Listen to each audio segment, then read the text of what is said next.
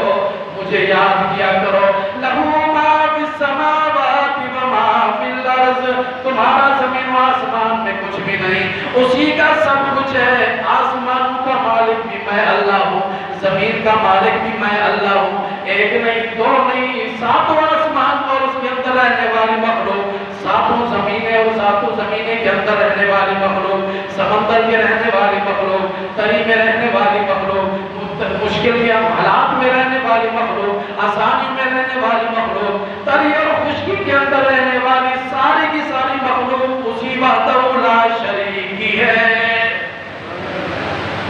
لا تأخذه سنة ولا نوم، اتنے لمبے چوڑے نظام کو سنبھالتا ہے، وہ کبھی تھکتا بھی نہیں ہے، اس کو کبھی بھوکاہٹ بھی نہیں آتی، کبھی سستی بھی نہیں آتی، کبھی کمزوری بھی نہیں آتی، اس کو نیند بھی نہیں آتی۔ لا تأخذه سنة، قرآن کریم میں ہے کہ سنة، آنکھ لگنے سے پہلے تھوڑے ہر بندے کو جھٹکے لگتے ہیں، نیند آنے سے پہلے دل کے اوپر نیند اور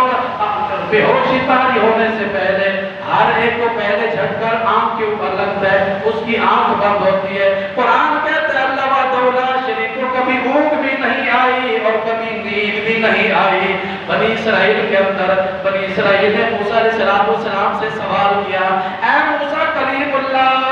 اللہ وحدہ لا شریک نے یہ ساتواں آسمان کا نظام چلا رکھا ہے، اس میں مخلوق کو بھی سنبھال رکھا ہے، زمین کے مخلوق بھی اس کے کنٹرول کے اندر ہے، شاید ہمارا خدا کبھی تھک جاتا ہو،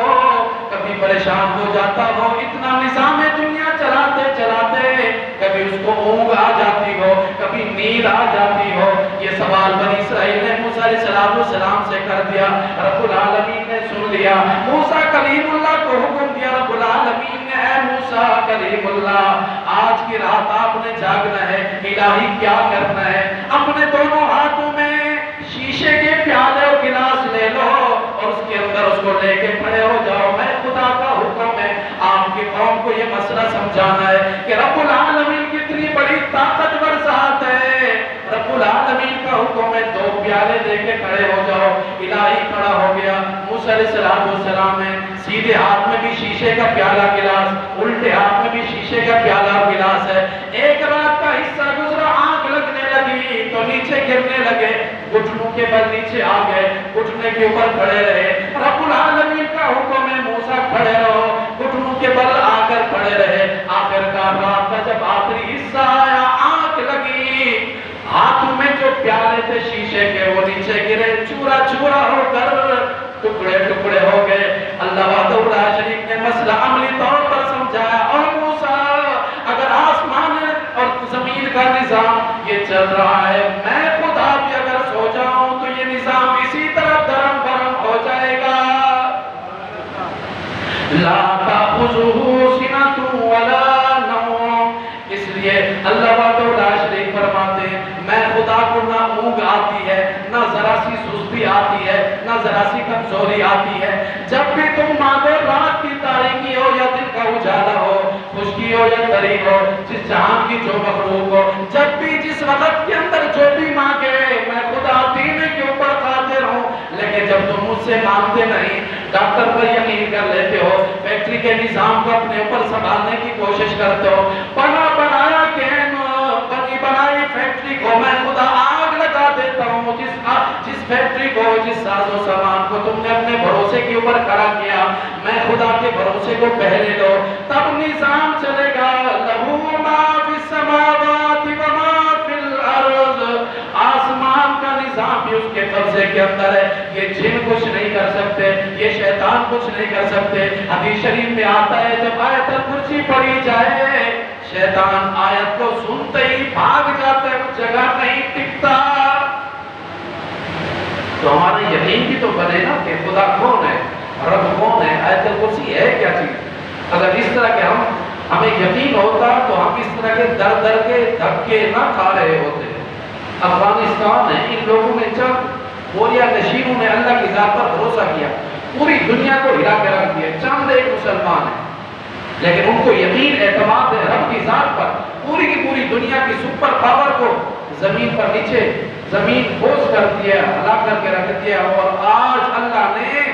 ان کی طاقت اور ان کے دبدبے اور ان کے خوف کو امریکہ کے سینوں کے اندر پہ بس کر دیا ہے۔ کیا وجہ ہے؟ اللہ کی ذات پر بھروسہ ہے، اور کہہ دیا ہے ہمارا اللہ ہے، اسی کے بھروسے کے اوپر ہی ہم اپنی زمین کے اوپر، پوری کی پوری دنیا اللہ کی ہے، لیکن پوری کی پوری دنیا میں کوئی ایک بھی ایسا ملک نہیں جہاں اللہ کا قانون چلتا ہو۔ قرآن موجود ہے، قانون موجود ہے، لیکن کمزور مسلمان ہیں، ان کو بس دنیا نظر آتی ہے، جو مخفی چیزیں چھپی ہوئی ہیں، خزانے چھپے ہوئے ہیں، اللہ کے خزانے اللہ کے احکامات میں چھپے ہوئے ہیں، ان خزانوں تک ہماری نظر نہیں جاتی۔ چھوٹا سا مسئلہ ہو جائے، سر میں درد ہو جائے، کہتے کہ فلاں نے جادو کیا ہے، اور حالانکہ ان ساری بیماریوں اور آفتوں سے بچنے کے لیے اللہ نے ہمیں آیت الکرسی دی ہے، اور آیت الکرسی کو ہر مومن مسلمان یاد کرے، سیکھے اور اس کی تشریح سمجھے کہ رب کی کتنی بڑی طاقت والی ذات ہے، کہ رب العالمین نے ہمیں کیا کچھ نہیں دیا۔ یاد نہیں ہو رہا، پیسے دے کے یاد کرائے، کسی قاری صاحب کو ہزاروں لاکھوں روپے بھی دے کے یاد کرے، تب بھی سستا سودا ہے، اس لیے کہ ہمیں لاکھ ڈالر یہ سمجھ میں آتا ہے جو خزانے رب کے خزانے ہیں، جس خزانے کو رب العالمین خزانہ کہے اور عظیم دولت کہے، اور آپ علیہ السلام نے بھی جس کو عظیم کہا، عظیم دولت فرمایا، تو سب سے بڑی دولت وہ ہے۔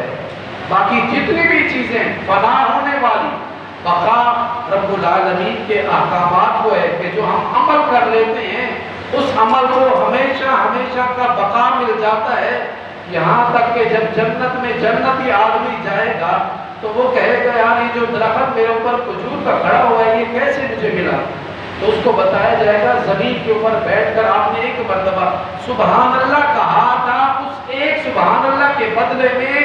اللہ نے آپ کا پھل والا درخت کھجور کا اسی وقت ہی لگا دیا۔ اب کتنا لمبا چوڑا عرصہ گزرا، اس عمل کو اللہ پاک نے کیسی دوام بخشی ہے کہ وہ ہمیشہ ہمیشہ کے لیے وہ درخت وہ جائیداد اس کی ہو گئی۔ لہو ما فی السماوات و ما فی الارض من ذا الذی یشفع، ہم میں سے ہر بندے کا تقریباً کچھ نہ کچھ کسی نہ کسی کاتے میں یہ عقیدہ ہوتا ہے چلو فلاں کوئی آئے گا بچا لے گا، بیٹے کو حافظ بنائے وہ آ کے بچا لے گا، پیغمبر ہیں وہ ہماری سفارش کر لیں گے، عالم ہیں سفارش کر لیں گے۔ حدیث میں آتا ہے کہ سب سے بڑی سفارش یہ جو برحق ہے پوری کائنات کی سفارش، آپ علیہ السلام کی سفارش ہوگی کہ پوری کائنات کے متعلق آپ علیہ السلام سفارش فرمائیں، لیکن سفارش کا طریقہ کیا ہے وہ بھی ہمیں معلوم ہونا چاہیے۔ من ذا الذی یشفع عنده الا باذنہ، کون ایسی ذات کہ جو رب العالمین کے آگے زبردستی سفارش کر سکے، کسی کی بھی اتنی کوئی جرت نہیں۔ الہی آدم علیہ السلام شاید کر سکے نہیں، نوح علیہ السلام نہیں، ابراہیم خلیل اللہ نہیں، کسی کو وہاں تو اجازت کی دور کی بات اپنا خوف لگا ہوگا، ہر ایک کہے گا نفسی نفسی۔ من ذا الذی، کون ہے؟ من عربی زبان کا لفظ ہے، اس کا مطلب ہے پوری روئے زمین میں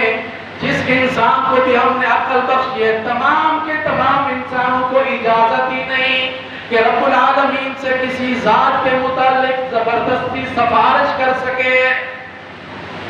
اب کوئی کہے کہ مجھے آگے فلاں قلندر بچا لے گا،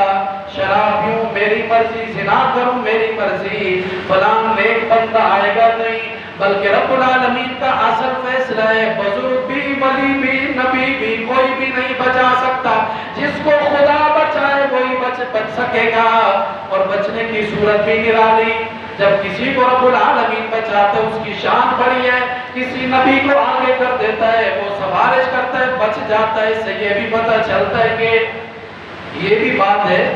کہ نبی یا ہو یا ولی ہو یہ بھی کوئی ہلکے نہیں ہے۔ مراد یہ ہے کہ اگر کسی نے یہ سوچ بنا رکھی ہے، کافروں کی جو سوچ ہے فلاں بت آئے گا، فلاں ہمارا خدا آئے گا بچا لے گا، تو یہ کافر کی سوچ ہے۔ مومن کی سوچ یہ ہے کہ نفع نقصان کا مالک اللہ ہے، اب نفع کیسے ملے گا؟ یہ رب العالمین کے مختلف طریقے ہیں، آپ علیہ السلام کے ذریعے امت بچے گی، رب العالمین آپ کو پہلے اجازت دیں گے، اتنا لمبا چوڑا سجدہ کریں گے مقام کو مقام محمود کہتے ہیں۔ آپ علیہ السلام اللہ کے آگے اپنی جبینہ نیاز، اپنی پیشانی اللہ کے آگے عرش کے سامنے ٹیک دیں گے، اتنا لمبا چوڑا سجدہ کریں گے، آج تک کسی نے ویسا سجدہ کیا ہی نہیں۔ اس کے بعد اجازت ملے گی، آپ پوری کائنات کی سفارش کریں گے۔ تو نیک کوئی بھی بندہ ہو وہ بہت نیک ہے، بعض دفعہ وہ دعا کر دیتا ہے تو ایسے مشکل ترین حالات ادھر سے ادھر ہو جاتے ہیں۔ مراد اس سے یہ نہیں، بلکہ مراد یہ ہے کہ ہم عمل کوئی نہ کریں، فلاں بزرگ کے اوپر آسرا کر کے بیٹھ جائیں، یہ سراسر کافر والا عقیدہ ہے۔ کافر بھی تو یہی کرتا ہے کہ اس کو اپنے بت اور اپنے جھوٹے خدا کے اوپر بھروسہ ہے، عمل کچھ نہیں کرتا، ایمان نہیں لاتا، اعمال صالحہ نہیں کرتا۔ اس لیے قرآن کریم میں آیت الکرسی کے اندر مسلمانوں کے عقائد کو اللہ پاک نے جھنجھوڑا ہے، بتایا ہے کہ اگر جنت اور اعلیٰ درجات چاہیے تو تمہیں خود عمل کرنا پڑے گا۔ تو ہر طرح کی مصیبت سے بچنے کے لیے ہمارے پاس جو دولت ہے ہم اس کی قدر کریں۔ سب سے بڑی دولت ہم میں سے ہر مسلمان کے پاس پڑی ہے، اب اس کی ذمہ داری اس کو اٹھائے۔ آیت الکرسی کو بوڑھا ہو، نوجوان ہو، بچہ ہو، عورت ہو، مرد ہو، کوئی بھی ہو، سب سے پہلے آیت الکرسی سیکھے تجوید کے ساتھ، اور اس کے بعد میں اس کی تشریح سمجھے کہ رب العالمین اس آیت میں فرما کیا رہے ہیں۔ تو آگے بات ہوگی، بقیہ انشاءاللہ اگلے جمعے کو دعا ہوا۔